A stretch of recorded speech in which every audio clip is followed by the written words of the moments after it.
Hey, how are my fantastic fourth graders? Man, what a great day to grab a book and read. The sun's shining. It's a beautiful day. I can't wait to get back to our story. There's a boy in the girls' bathroom. Yesterday when we left off, Bradley watched his sister and mother walk out of his room and shut the door behind him. Shut the door behind them. He lay down in his bed. His face was on fire. So, I love her. What's wrong with that? Nothing, said Ronnie. They just don't understand about love. The door opened again. Claudia stuck her face inside and said, if the Concerned Parents Organization ever found out Carla kissed you, she'd be fired for sure. All right, guys. We know yesterday when we left off that Bradley's mom received a letter from the Concerned Parents Association and wanting to know if she has any complaints about Carla. So she's asking Bradley about what he thinks about Miss Davis. So anyway, I'm interested to see what's going on with Carla at school, where parents would be not liking what she's doing. And or is she not doing her job? It seems like she is. Let's read and find out. Chapter 32. Bradley paid close attention as Mrs. Ebel taught arithmetic. He nodded his head every time she said something that he already knew. Once he almost raised his hand to answer a question, but he lost his nerve. Somebody else gave the answer he would have given. I knew it, he thought as he nodded his head. He had spent recess in the library reading My Parents Didn't Steal an Elephant by Uriah C. Lasso. When he was leaving the library, Mrs. Wilcox stopped him and said, "You were reading, weren't you?" "Yes." "Good for you, Bradley, good for you." He smiled now as he remembered it. It's because of Carla's book, he thought. The book was his lucky charm. As long as he had it with him, it seemed like nothing could go wrong. His black eye was all gone too. When the bell rang for lunch, he put his arithmetic book away, took out his lucky book, and walked to Mrs. Ebel's desk. "May I please borrow the hall pass?" he asked. She let him have it. He knew she would. He was holding the magic book. He walked to Carla's office. Just as he was raising his fist to knock, she opened the door. "Bradley, what a pleasant surprise." "You want to have lunch together?" he asked. "Oh, I'm sorry, I can't. I have to go to the principal's office." "Well, what's the matter? Did you get in trouble?" he joked. She didn't laugh at his joke. She shrugged her shoulders, then headed toward the principal's office. Maybe she really did get in trouble, Bradley thought, as he watched her go. It's probably because she doesn't believe in rules. She must have broken one without knowing it. I should have warned her, but he wasn't too worried. He couldn't imagine anything bad ever happening to Carla. He walked through the auditorium and outside to the playground. He sat down on the steps outside the auditorium and ate his lunch. At least he had her book with him. That was almost as good as eating lunch with her. He didn't read while he ate. He was afraid he might accidentally spill food on the book, even if there were no such things as accidents. Colleen Varigold walked by. "Hello, Colleen," he called to her. She stopped and looked at him oddly, then walked away without returning his hello. Bradley didn't mind. He had said hello to Colleen because he knew Carla would appreciate it. He felt Carla was watching over him. And it didn't matter that Colleen didn't say hello back, because in his heart, he heard Carla say, "Hello, Bradley. It's a pleasure to see you today." He finished eating and then opened the book. Guess what they've done now? They wallpapered the garage. I told you they were crazy. Who ever heard of anybody putting wallpaper on the walls of a garage? Purple paper with yellow polka dots. I don't even know how they got in there.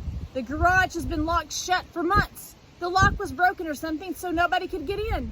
At least I'm glad they finally got it open. It was beginning to smell pretty bad. You could smell it from the driveway. Now it just smells like paste.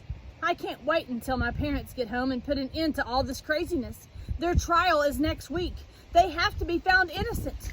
I mean, if they stole an elephant, I'd know about it, wouldn't I? Where could you hide an elephant?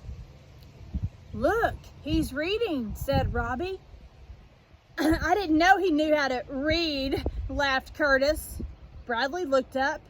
He was surrounded by Jeff and his gang. He can't read, said Brian. He just looks at the pictures. They all laughed. What you reading? Asked Russell.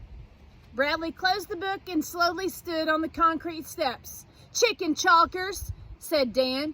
Andy bounced the ball. Bradley glanced behind him. Doug was blocking the door to the auditorium. What's the matter, Bradley? He asked.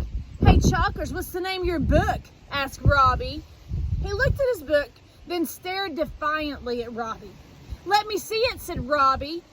Bradley clutched it against his chest. No matter what, he wasn't going to let them harm Carla's book.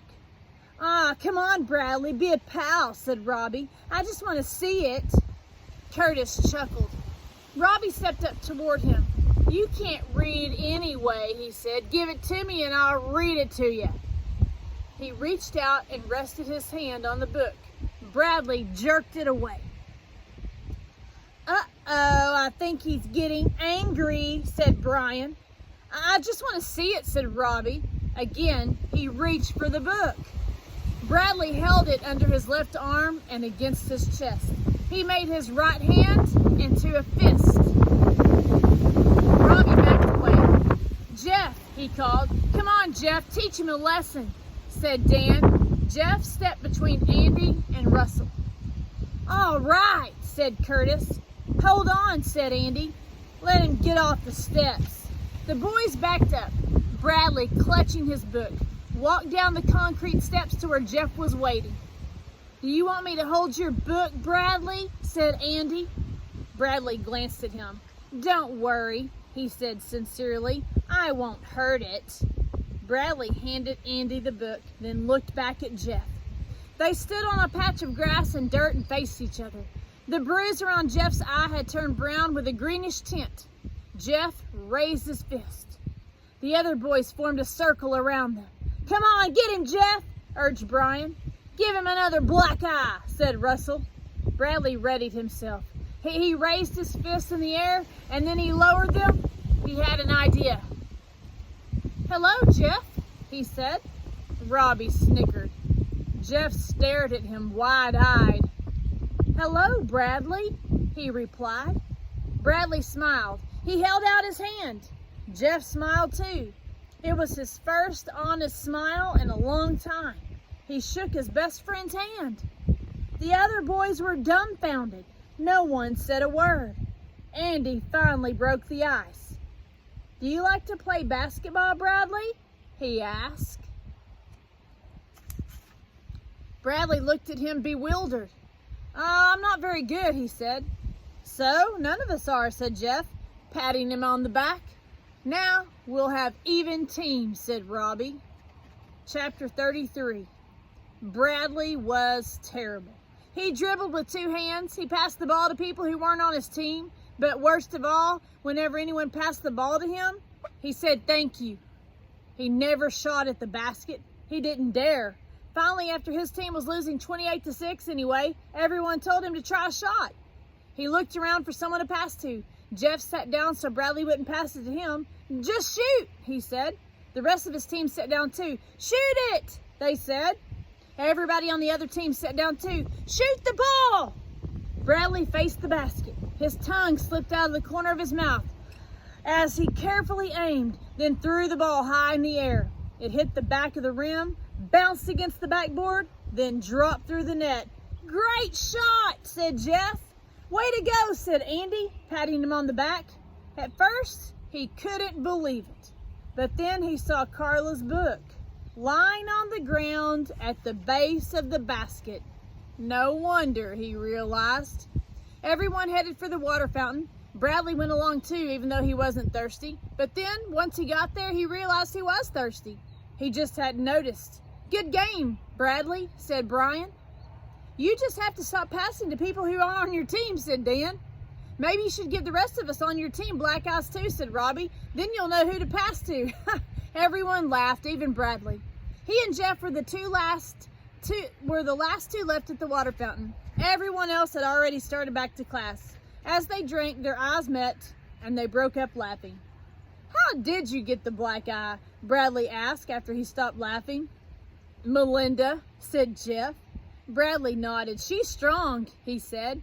"Oh boy, you can say that again," said Jeff. They laughed again. "My book!" Bradley suddenly exclaimed. He ran back to the basketball court where he'd left it. Jeff shook his head as he watched Bradley run away. Life's weird, he thought. He walked into the boys' bathroom and splashed his sweaty face with cold water. He had to hold the faucet down with one hand and splash his face with the other. Colleen Varigold walked in. He stared at her. She looked around, then screamed and ran outside. Jeff watched the door swing shut behind her. All right, so lots of things happened in these two chapters. Wow, I wasn't expecting things to go so well for Bradley with Jeff and his gang, all because of one simple action by Bradley by saying, "Hi, Jeff." Isn't that interesting how that made a twist and a turn just like that? Okay, guys, I'm so proud of Bradley. He's made friends now. He was asked to play on the basketball team. Now the teams are even. And now, wow, we had Colleen Varigold walk into the bathroom of the boys' bathroom. She turned around and screamed and ran outside. So lots of things happening. We are to the part in the plot structure where we are to the part of the falling action.